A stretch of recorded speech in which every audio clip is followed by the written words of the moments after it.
Hello and welcome back, everyone. You're listening to Perplexity, a mystery podcast. I'm your host, Kaydra, and I'm so excited that you guys are here listening today. I have got a great story for you guys, a nice spooky story. But before we get into that, if you missed last week, that was a great episode. Definitely go back and check that out. I covered a true crime case, the case of the Fort Worth Trio. Definitely check that out. As far as ways to support the podcast, we're going to go through those really quickly, as always. If you haven't left a 5-star review yet for the podcast and you've been enjoying it, please do that. It takes 2 seconds. Just click the star rating option when you pull up the podcast. You can also follow the podcast so that you know when new episodes are being released. And other ways to support could be, sharing the podcast with friends and family, putting the link on your socials if you've been enjoying it. Also, I always am taking requests for new stories, so you can send those requests to my Gmail, perplexitymysterypodcast@gmail.com. You can also send me any crazy stories that you want to share, any mysterious, wild, creepy things that have happened to you. I want to hear your stories, so you can send me those. Some people were asking about the voice messages, because my mom sent me a voice message, and you can send those. They'll go directly to me on Anchor, where I record all my episodes. So if you ever want to send a voice message, they are 1 minute max, and I'm happy to send you the link to do that. Email, DM, or whatever, so you can just ask for that. You can DM me on Instagram and follow me on Instagram for the latest Perplexity updates at Perplexity Mystery Podcast. All of the sources for today's episode will be in the show notes, but I did want to just plug really quickly the podcast Dark House, because their episode about this story was very helpful to me. So if you guys haven't listened to Dark House, I discovered it as I was doing research for this story, and they do a lot of cool episodes about creepy houses that can't escape their past. So check that out if you like creepy ghost kind of stories that are really well researched. Trigger warning for this episode. This episode contains content that may be considered disturbing for some listeners. It is going to be a creepy story, so listener discretion is advised for listeners below the age of 13.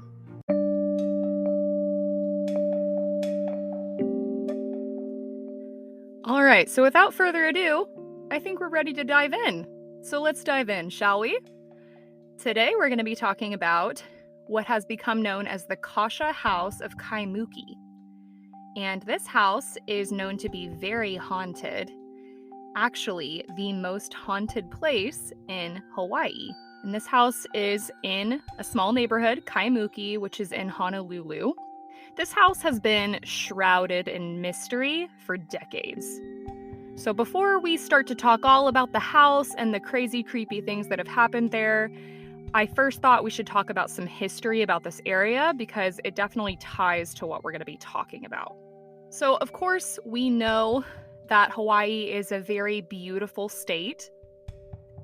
It's the largest island in the United States, and it's a collection of volcanic islands. There's also a strong electromagnetic energy in this area because of all these volcanoes.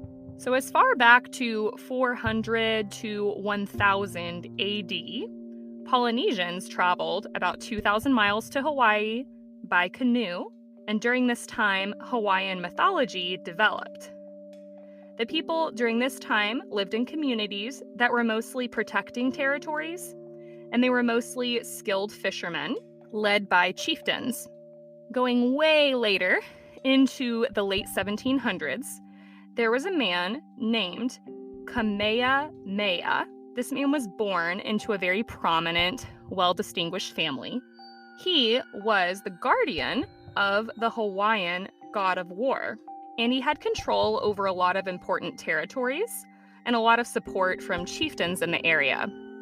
So eventually, Kamehameha became the first official ruler of Hawaii, the king. There's a lot of mystery around where his body was later buried as well. Just a little fact there. So now we get to the Americanization of Hawaii. So the first European to arrive was a man named James Cook, very European white name. James Cook arrived in 1778, and at this time, the population of Hawaii was around 300,000. They were flourishing, very beautiful community. Their economy was doing really well because of all the sugar and pineapple that was there. They were doing tons of exportation. And by 1820, Christian missionaries and Americans were arriving by the boatload, bringing their Christian message and a plethora of diseases. These diseases would devastate the Hawaiian population.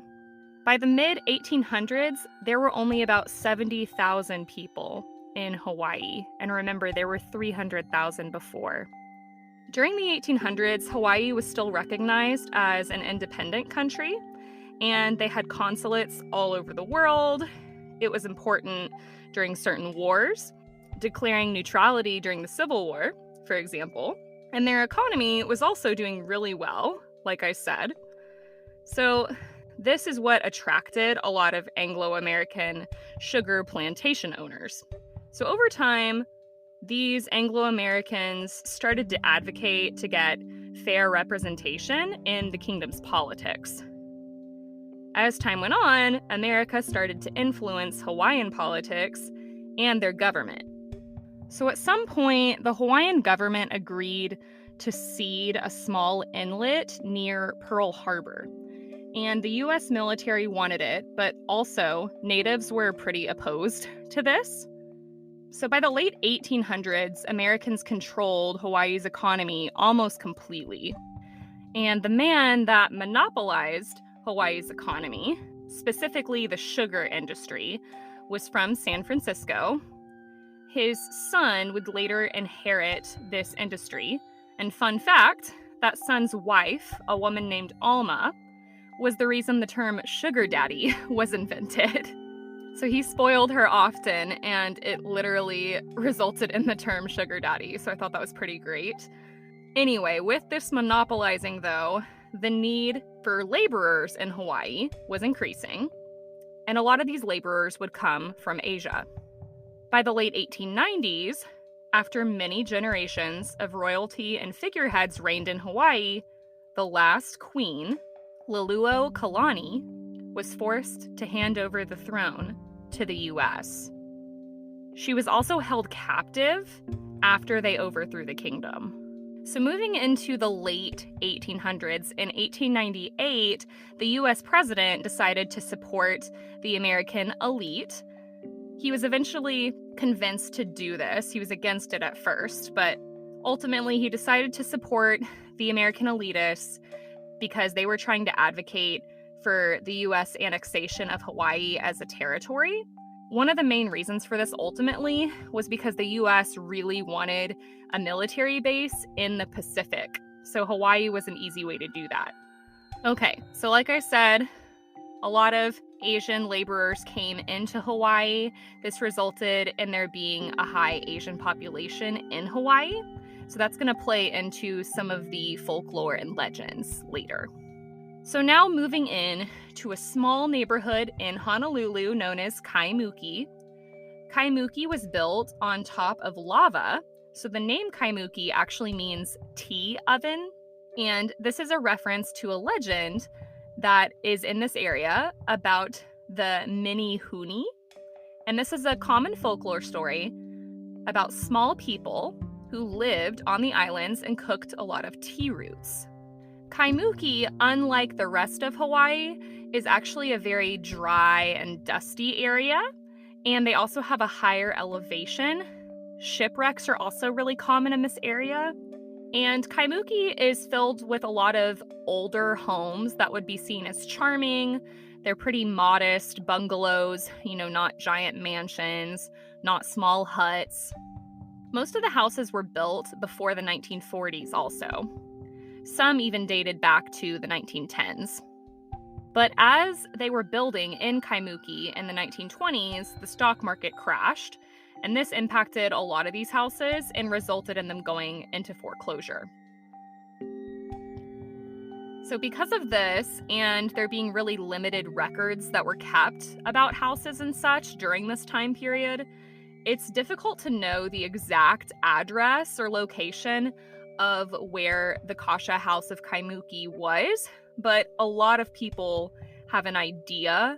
Many people believe that the house was located off of 8th Street and Harding Avenue. And there is a picture online of what people believe the Kasha House was, so I'll be sure to include that photo in the Instagram post about this episode. Okay, so without further ado, let's get into some ghost stories, and then we'll talk about some Japanese folklore that ties into all of this. So the Kasha House's first bad press mention hit the Honolulu Star on August the 13th in the year of 1942.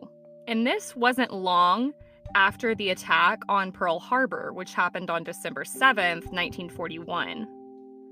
Just a reminder for those who may not know, the attack on Pearl Harbor was done by the Japanese military, and it resulted in America becoming heavily involved in World War II. So the climate in Hawaii was pretty tense during this time, and according to an article, police responded to a call from a woman in an undisclosed house in Kaimuki who kept shouting, quote, "She's trying to kill my children. She's trying to kill my children." So police respond to this call, and when they arrived, they found a 10-year-old boy sitting on the sofa with his 2 older sisters that were in their late teens, and the mother was there as well. Everyone in the house was shrieking, and according to reports, the police witnessed the children being thrown around into the air, being slapped across the face, being choked, and having their hair pulled. But the police couldn't see what was causing this. They were being thrown around and tortured by seemingly nothing. The mother, frantic, was waving tea leaves and sprinkling Hawaiian salts, which is a common ritual that's supposed to chase away the Kasha. The Kasha is from Japanese folklore, and it is a very creepy monster, so we'll talk about the Kasha more in a second. So the mother said that initially strange things started happening at the house at about 10 o'clock at night when her 10-year-old son claimed that he smelled a strange odor of a ghost. And I wonder if that was maybe the smell of sulfur. I also heard some things that said it's common to have a strange smell before you see a ghost or experience something paranormal, and that the smell could be different for everyone. So I'm not sure exactly what the smell was for this kid. Apparently a lot of people smell like moisture, like the smell you get before it's about to rain. So anyway, the boy tells his mother about this strange smell and these feelings he's experiencing, like there's something paranormal around. And I guess this angered the entity because it proceeded to attack the boy. And again, the girls were also attacked as well, and it seemed like they were being choked. One of the things the mom said too is that she felt like it was her husband's fault, that he was to blame. So with all of this happening, eventually the family was so freaked out, they all fled to a family member's house. And then you don't really hear anything about this house until 30 years later. So about 30 years later, another 911 call came, and this time it was from 3 young women who were occupants of an undisclosed house in Kaimuki. They reported hearing strange noises, and one of the girls said she felt someone touch her arm. But whoever it was had then run away or disappeared, but they felt like this thing was still in the house. And by the way, both of these calls and experiences were very well documented. So this one specifically, there's an editorial article that was written by a historian and a reporter, so both reputable sources. And they found this information about the 3 women from a police report. So the 3 women asked the police if they would be willing to come to the house and follow them to another location to make sure that they arrived there safely. So the officers agreed, and they arrived, and it sounds like there were 2 officers. So the girls piled into their car, which was a 3-seater truck, and the police followed behind them, and they started driving down Waialae Avenue, I think is how you say it. So they're driving down Waialae Avenue, and all of a sudden, the girl who was driving made a very sharp turn into a parking lot.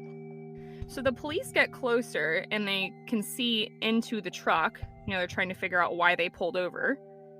And the girl in the middle seat appeared to be getting strangled by something. She was trying to fight off some kind of invisible force. So an officer jumped out of his car and ran over to assist. As he got closer to the driver's seat, he said he saw a large, calloused hand that grabbed his arm and twisted it. So the officers call for backup, and another officer arrived. And this other officer that arrived said that the officer who had tried to help the girls appeared very shaken, and he was white as a sheet. One of the officers tells the girl that had gotten choked to get into the police car. The other 2 girls were instructed to just follow the police officers. So as soon as the girl got in the police car wouldn't start. The motor died. Then they tried to get the girls back in the truck again. They just put all 3 girls back in the truck, and as soon as they did this, the police car magically started working again. But then the police officers see the girl clawing at her neck again, unable to breathe. So many people believe that the 3 young women lived at the same house from the story 30 years prior, off of 8th Street and Harding Avenue. So rumors begin to swirl about what the heck is going on at this house. A familicide rumor is spread. So the rumor was that a father murdered his entire family and then buried the family in the backyard, which caused the house to be haunted. And then there was this very common theory about the Kasha. So like I said earlier, the Kasha is from Japanese folklore, and the Kasha is believed to be a demonic, shape-shifting creature. And I'll post a drawing of the Kasha on Instagram. So the Kasha is a human-eating ghost, and this creature is known to frequent inner cities, searching for humans and fresh corpses. So it lives off of eating flesh. It's believed that the Kasha commonly hid in plain sight, disguised as house cats. Because remember, they're shape-shifting. And according to the Kasha origin story, Kasha were once ordinary house cats. Like other animals, as they age in years and their tails grow longer, Japanese folklore says that cats begin to develop magical powers. And some cats eventually turn into Kasha. Fear of these demonic cats has long existed in Japan. And since ancient times, folk wisdom tells us to not let cats near dead bodies. And if a cat jumps over a coffin, the corpse inside the coffin will rise up. Fears like these have given rise to superstitious traditions, such as cutting a cat's tail short in order to prevent the cat from learning magic. And I must have a pretty magical cat because he's black, which is already superstitious. He's, getting older, he's middle-aged, and he has a pretty long tail. So who knows? Maybe I'll see him do some magic someday. Hopefully he doesn't turn into a Kasha, though. So it's believed that when these Kasha transform into their natural state, they're more like humans, except they're larger. They walk on 2 legs, and their true forms are believed to only come out at a funeral. If you see a Kasha at a funeral, it means that they're trying to usher the recently deceased to hell as their eternal punishment. So it's not good. It's a bad omen to see a Kasha at a funeral. At night, it's believed that Kasha return to hell, and you'll usually see them surrounded by flames. In some stories, Kasha are known to possess bodies And in other stories, they're just known to eat the body. I also found some photos of the article clippings that talked about these creepy stories and 911 calls at the house. So I'll put those clips in the Instagram post as well. So the Kasha house has been torn down in about the last 15 years, and it has since been replaced by condos, but it's said that the dark energy in this place very much still lingers. And this is according to locals. So moving more into present day, in 2016, a man named Keith Mann wrote an article titled, "I lived in the most haunted house in Hawaii."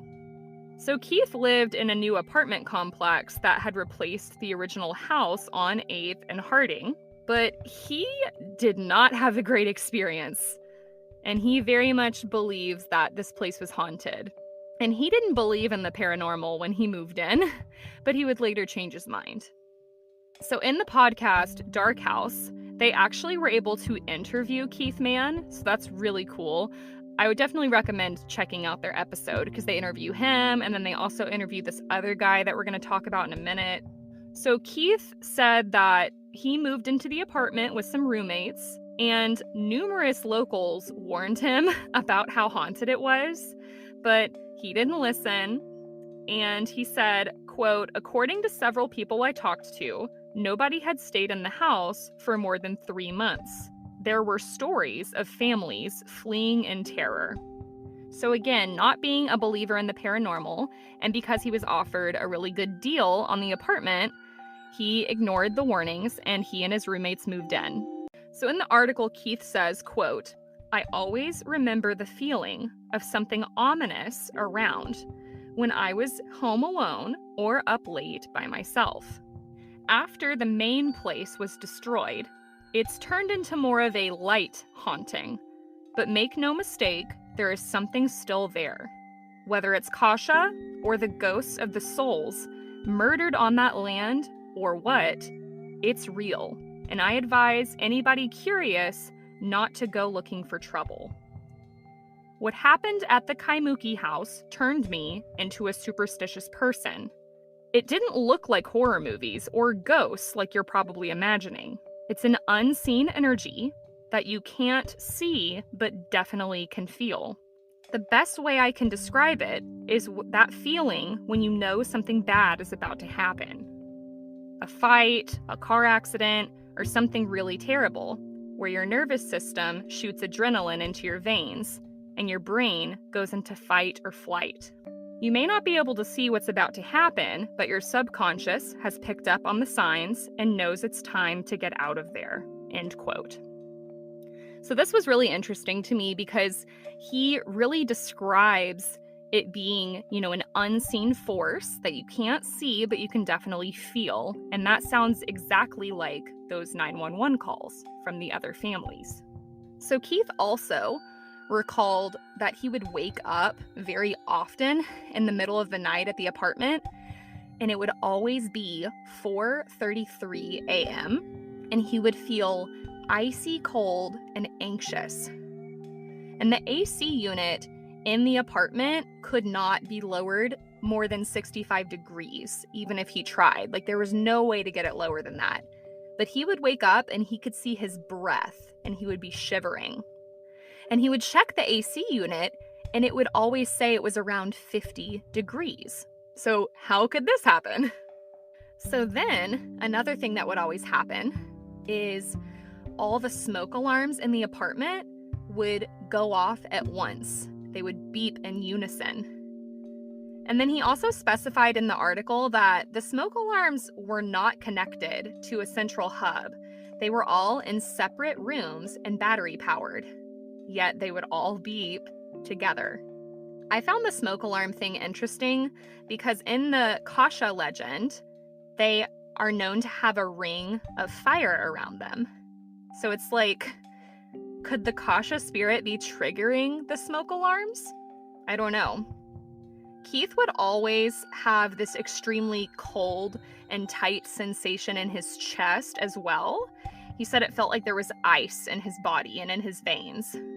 He also always had a strong sense that something was staring at him. He also had a pet cat, and he said that his cat would often freak out.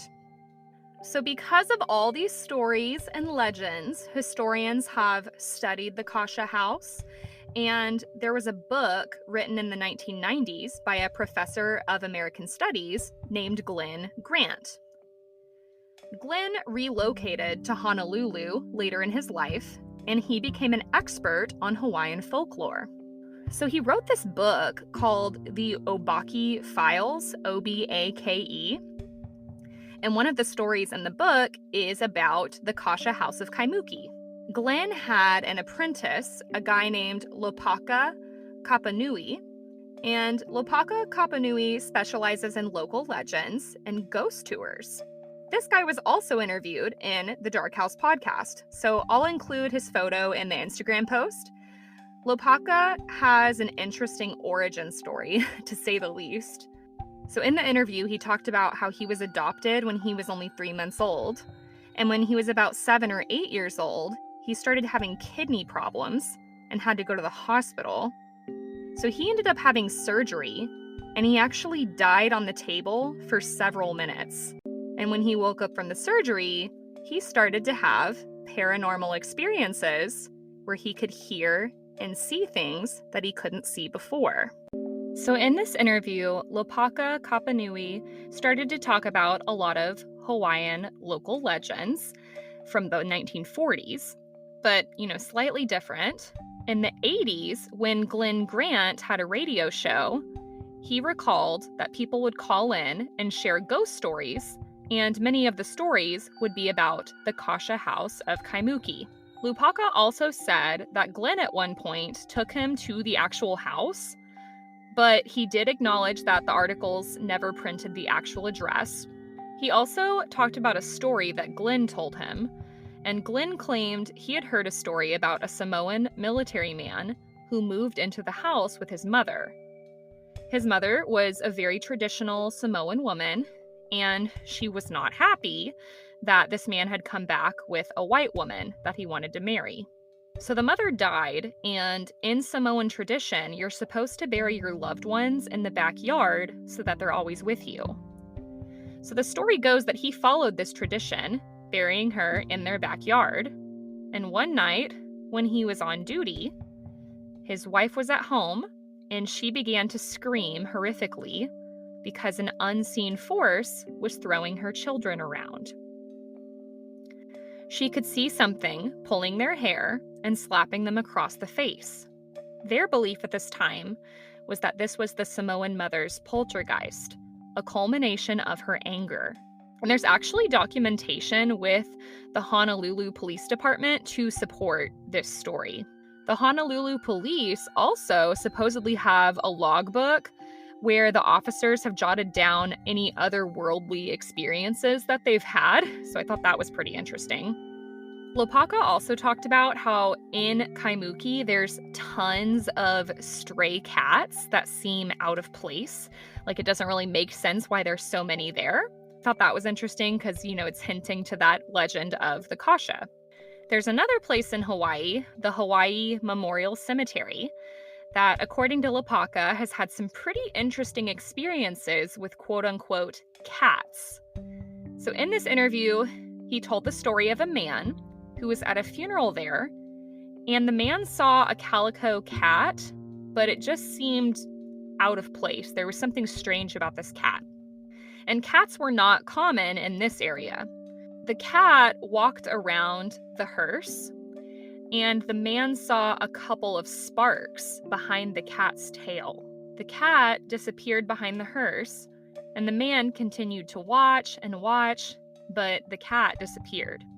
Later on, the people that were attending services that day started to get sick, and they found scratch marks on the back of their calves.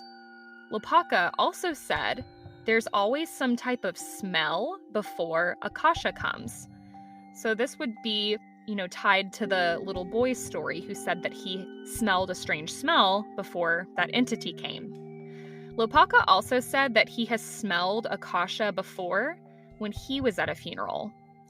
And the smell for him was different. He described the smell as the aroma around right when you're coming down with the flu, like when your joints start to ache.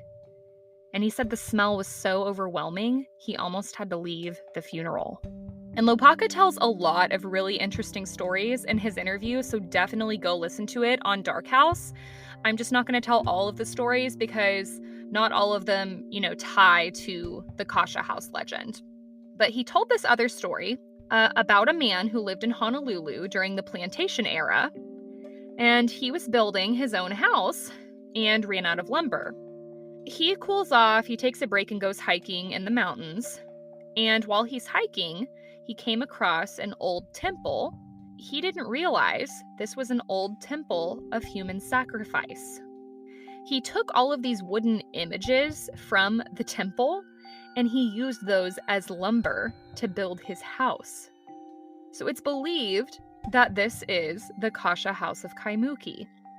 So I thought that was interesting. It kind of reminded me of Hellfire Farm or Heelfanog, which I think is episode 4. So that house had a similar history too. They literally ground up the headstones of deceased and used those to build the house. So that's definitely a bad omen. So Lopaka said the last thing that he heard about the Kasha House of Kaimuki was that the couple that owned it had tried to paint the walls, and they went to grab these large fans after they painted. So they were going to bring in these fans to, speed the drying process along. And when they brought the fans in, the walls had gone back to their original color. So at first, the couple thought that they were crazy. Maybe they were hallucinating from the paint fumes. But, time passes and the color still stayed unchanged. So they went to the hardware store, bought more paint, came back, and painted again, and the same thing happened. So eventually, the couple jumped in the car and they fled the house. Probably a good idea. They said as they were running to the car to flee, they heard the entire house make a loud creaking noise, like a So super creepy story. Lopaka knows tons of folklore, legends. He does ghost tours all throughout Hawaii. So he's got a lot of interesting stories. You can listen to more in the Dark House episode, or you can also check out his website, which is mysteries-of-hawaii.com. And I'll include that in the show notes as well. And that is the story of the most haunted house in Hawaii, the Kasha House of Kaimuki.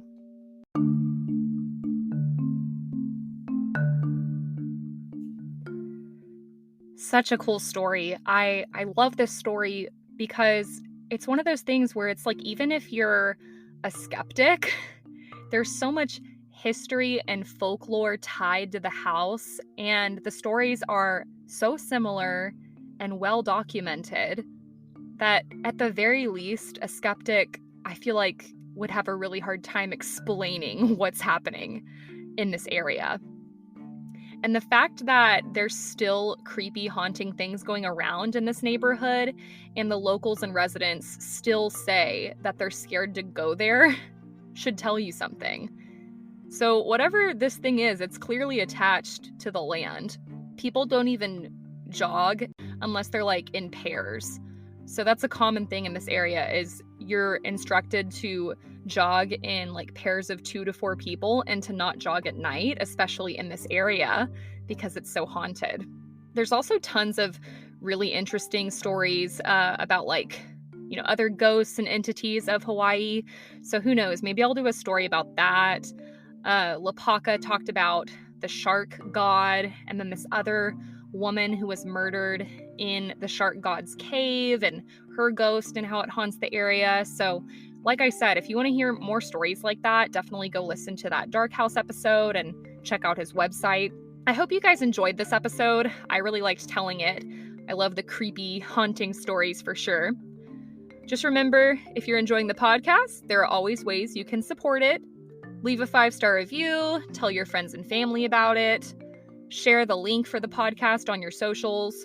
Be sure you're following the podcast so you know when new episodes have been released. You can also follow me on Instagram at Perplexity Mystery Podcast so that you can see those photos that tie to the episodes and to keep up with the latest Perplexity updates. If you have topic requests or a great story you want to tell me, email me. I would love to read your stories. perplexitymysterypodcast@gmail.com. Thank you guys so much for listening. I love your support. Can't wait to talk to you next week. Bye.